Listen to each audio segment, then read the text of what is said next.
Halo, kami dari kelompok 3 akan mempresentasikan mengenai penerapan machine learning dan natural language processing guna mendeteksi misinformasi dalam berita.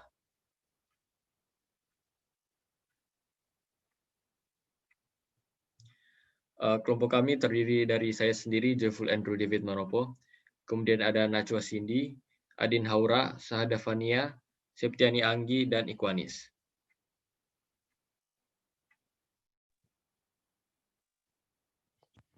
Untuk latar belakang yang diambil, karena saat ini penyebaran berita palsu atau hoax sudah semakin marak di Indonesia.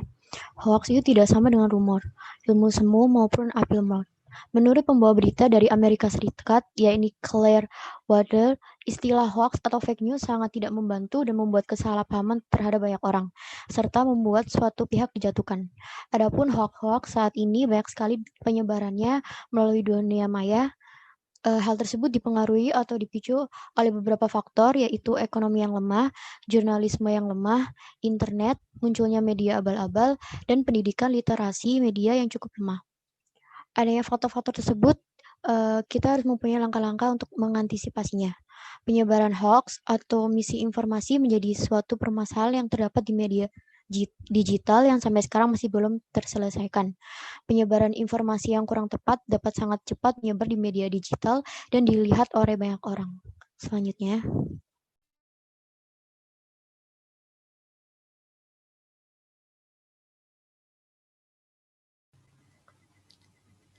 menurut data dari Kemenkominfo, pada bulan Januari telah ditemukan sekitar 175 konten hoaks, lalu Februari sekitar 353 kasus, pada bulan Maret terjadi kenaikan sekitar 453 kasus hoaks, lalu pada 2020 sendiri terdapat sekitar 800.000 situs di Indonesia yang telah terindikasi sebagai penyebar informasi palsu. Nah, penyebaran hoaks ini menjadi suatu permasalahan yang terdapat di media digital yang sampai sekarang masih belum terselesaikan. Penyebaran informasi yang kurang tepat dan sangat cepat menyebar di media digital dan dilihat oleh banyak orang. Dapat dilihat dari Kemenkominfo pada bulan Januari, Februari, Maret ini terjadi kenaikan yang signifikan. Selanjutnya,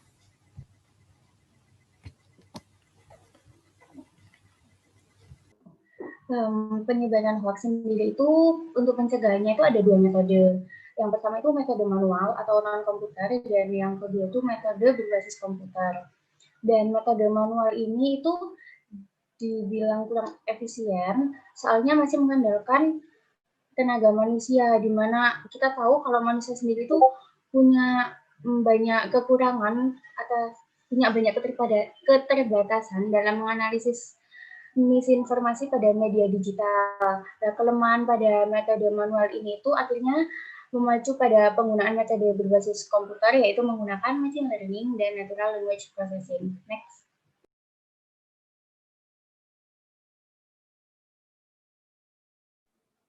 Tujuan dan manfaat dari penelitian ini. Yang pertama, mengurangi penyebaran berita palsu di media digital.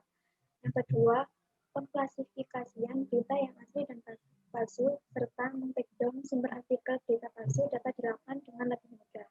Next.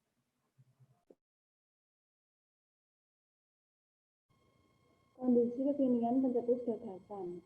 Hoax sampai sekarang masih menjadi masalah yang sulit untuk ditangani. Hal tersebut dibuktikan dengan banyaknya kasus-kasus yang hingga sekarang selalu bermunculan. Salah satunya yang paling menjadi perbincangan beberapa waktu yang lalu, yaitu berita mengenai 10 juta tenaga kerja Cina masuk Indonesia. Nyatanya hal tersebut tidak terbukti kebenarannya.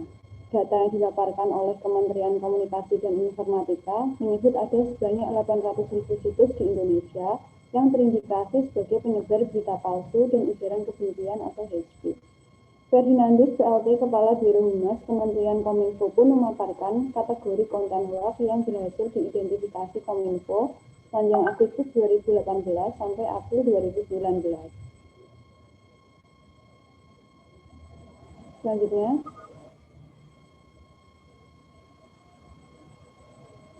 solusi yang pernah ditawarkan.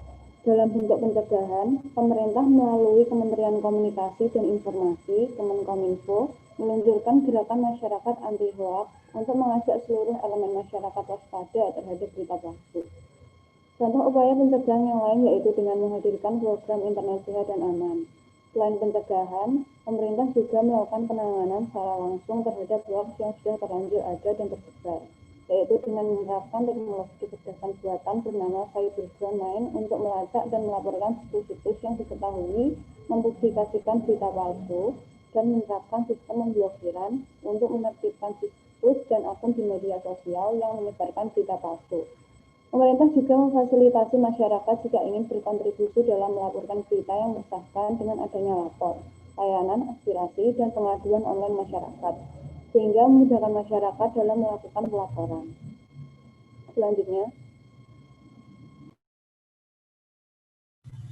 Selanjutnya adalah gagasan baru yang ditawarkan. Penerapan machine learning dan NLP, Natural Language Processing, harus dimulai dari pemerintah.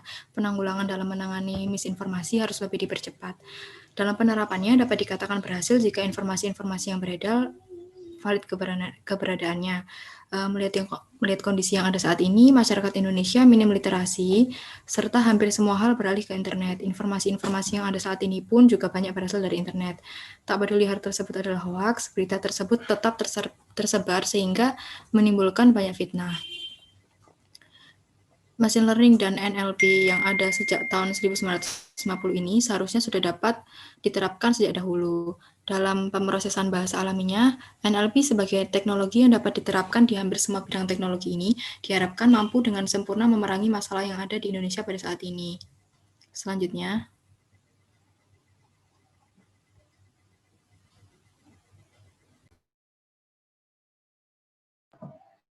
pihak yang membantu untuk mengimplementasi gagasan. Pihak yang ikut serta untuk mengimplementasikan gagasan ini ialah Kementerian Komunikasi dan Informasi. Teknologi ini sebenarnya sudah ada sejak puluhan tahun lalu, namun kembali menjadi perhatian berkat kemajuan infrastruktur TI seperti komputer yang semakin baik dan data storage yang semakin murah. Gagasan ini direalisasikan karena kehadiran machine learning ini diperlukan untuk 80% data yang tersebar adalah dark data atau tidak teridentifikasi, yang tidak hanya berupa teks tapi juga gambar, video, dan suara. Jadi kesimpulan yang dapat diambil ialah natural language processing adalah abang dari artificial intelligence yang terlibat dalam interaksi antara manusia dan komputer menggunakan bahasa natural dengan perkembangan teknologi yang sangat pesat diiringi dengan penggunaan internet yang sudah lumrah.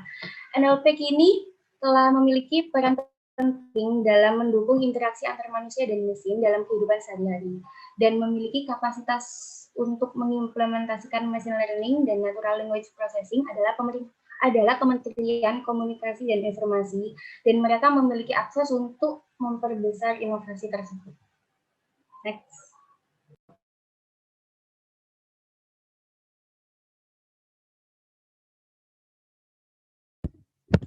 Selanjutnya, langkah strategis untuk mengimplementasikan gagasan. Yang pertama, itu mengenalkan ide gagasan yang diimplementasikan.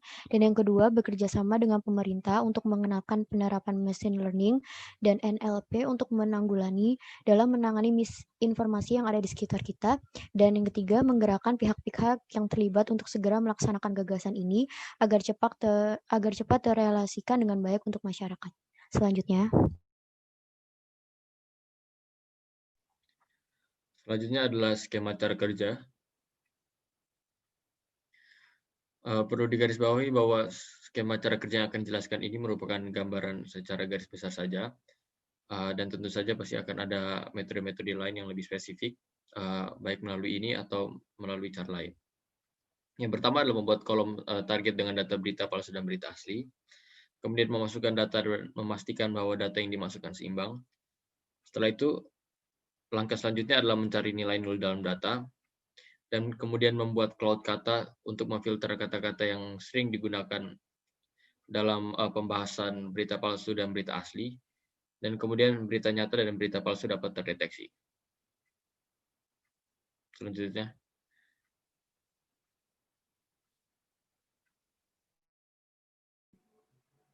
Selanjutnya yaitu kesimpulan dari gagasan. Machine learning dan NLP atau natural language processing merupakan sebuah inovasi agar proses penyebaran hoax di Indonesia dapat diawasi dengan cara otomatis tanpa menunggu waktu yang lama. Modifikasi yang akan dilakukan pada aplikasi ini dengan menambahkan cloud data bermaksud untuk mendeteksi berita hoax yang tersebar. Adanya pesanan ini diharapkan dapat mengurangi penyebaran hoax atau berita palsu di Indonesia. Next.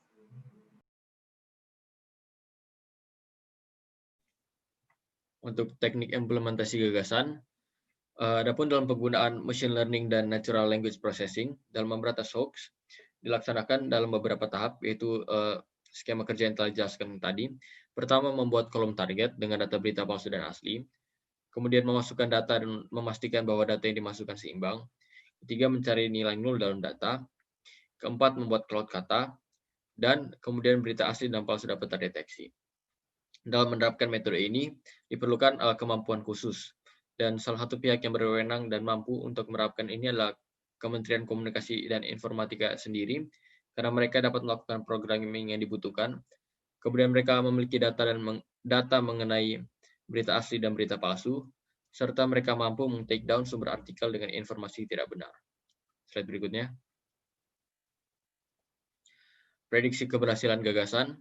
Apabila gagasan dapat diimplementasikan, maka diprediksi bahwa gagasan dapat, pertama, mampu mengklasifikasikan artikel dengan berita yang asli dan palsu secara otomatis berdasarkan data yang telah diinput. Kedua, mengurangi penyebaran berita palsu di media digital.